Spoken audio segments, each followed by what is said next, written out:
ای زمانہ ای زمانہ ای زمانہ ای زمانہ،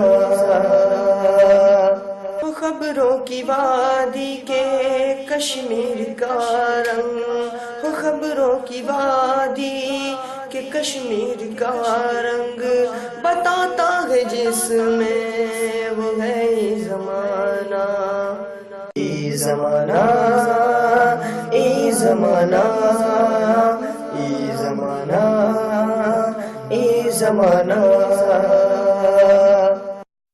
معزز ناظرین اکرام، بیک نظر میں آپ کا استقبال ہے۔ آئیے ایک نظر ڈالتے ہیں دن بھر کی اہم خبروں پر۔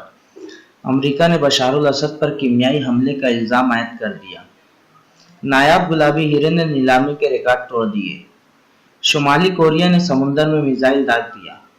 اگلے سال اکتوبر تک ہر گھر میں بجلی کی فراہمی کے مقصد کے تحت کام کرے گی یوگی حکومت۔ الیکٹرانک ووٹنگ مشینوں پر لگنے والے الزامات پر الیکشن کمیشن نے دی وضاحت۔ یوگی حکومت کی قرض معافی پر بولے کسان، خود کو ٹھگا ہوا محسوس کر رہے ہیں ہم۔ شام میں مبینہ کیمیائی حملے کی امریکہ، برطانیہ، فرانس کی شدید مذمت۔ اقوام متحدہ کا ہنگامی اجلاس۔ گو رکشا کے نام پر وی ایچ پی اور بجرنگ دل کے شر پسندوں نے لی ایک اور مسلمان کی جان۔ 3 طلاق پر بیان دینے کے بعد سجادہ نشین زین العابدین کو درگاہ دیوان کے عہدے سے ہٹایا گیا۔ سپریم کورٹ کے حکم پر ناندیڑ ضلع انتظامیہ نے 600 سے زائد شراب کی دکانیں بند کروائیں۔ کرناٹک کے رائچور میں عازمین حج کے لیے تعارفی پروگرام کا انعقاد۔ وقف کی زمینوں پر طلاق شدہ خواتین کے لیے بنے پناہ گاہ، ایسا وومن پرسنل لا بورڈ نے کہا ہے۔ مظفر نگر میں بھارتیہ جنتا پارٹی کے لیڈر راجا بالمیکی کا گولی مار کر قتل۔ راجستھان میں گو رکشکوں پر سخت کارروائی کی ہدایت، 5,000 روپے کے انعام کا اعلان۔ ای وی ایم سے نہیں، بیلٹ پیپر سے ہی انتخابات کرائے جائیں، ایسا اپوزیشن نے مطالبہ کیا ہے۔ پاکستان میں خودکش حملہ، 6 افراد ہلاک، 18 زخمی۔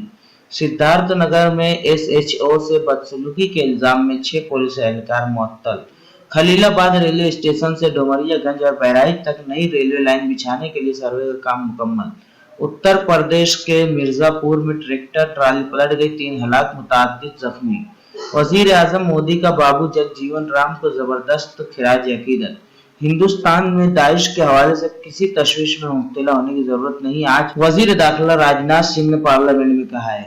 شیعہ پرسنل لا بورڈ نے 3 طلاق اور گو کشی پر پابندی کا مطالبہ کیا۔ روسی کروز میزائلوں سے نمٹنے کے لیے امریکہ کے پاس کوئی دفاعی نظام نہیں ہے، ایسا امریکی جنرل ہائٹن نے کہا ہے۔ روس، جرمنی اور فرانس نے دہشت گردی کے خلاف جنگ میں شدت لانے کا عہد کیا۔ شمالی کوریا کی متواتر اشتعال انگیز کارروائی کو اب قطعاً برداشت نہیں کیا جائے گا، ایسا جاپان نے کہا ہے۔ دلائی لاما کو اروناچل پردیش کے دورے کی اجازت دے کر ہندوستان نے اچھا نہیں کیا، آج چین نے کہا۔ ایران کے مقدس شہر مشہد میں زبردست زلزلہ، 2 جاں بحق۔ عراقی شہر تکریت میں دہشت گردوں کے حملے میں درجنوں افراد ہلاک و زخمی۔ صومالیہ کے موگادیشو میں وزارت دفاع کی عمارت کے قریب زبردست کار بم دھماکہ، 7 افراد ہلاک۔ سری نگر و اننت ناگ ضمنی انتخابات کے لیے سیکورٹی فورسز کا تعلیمی اداروں پر قبضہ۔ سری لنکا نے پہلے ٹی20 میچ میں بنگلہ دیش کو 6 وکٹوں سے ہرایا۔ سہواگ نے ایشانت کا کنگز 11 پنجاب میں برج خلیفہ کہہ کر خیر مقدم کیا۔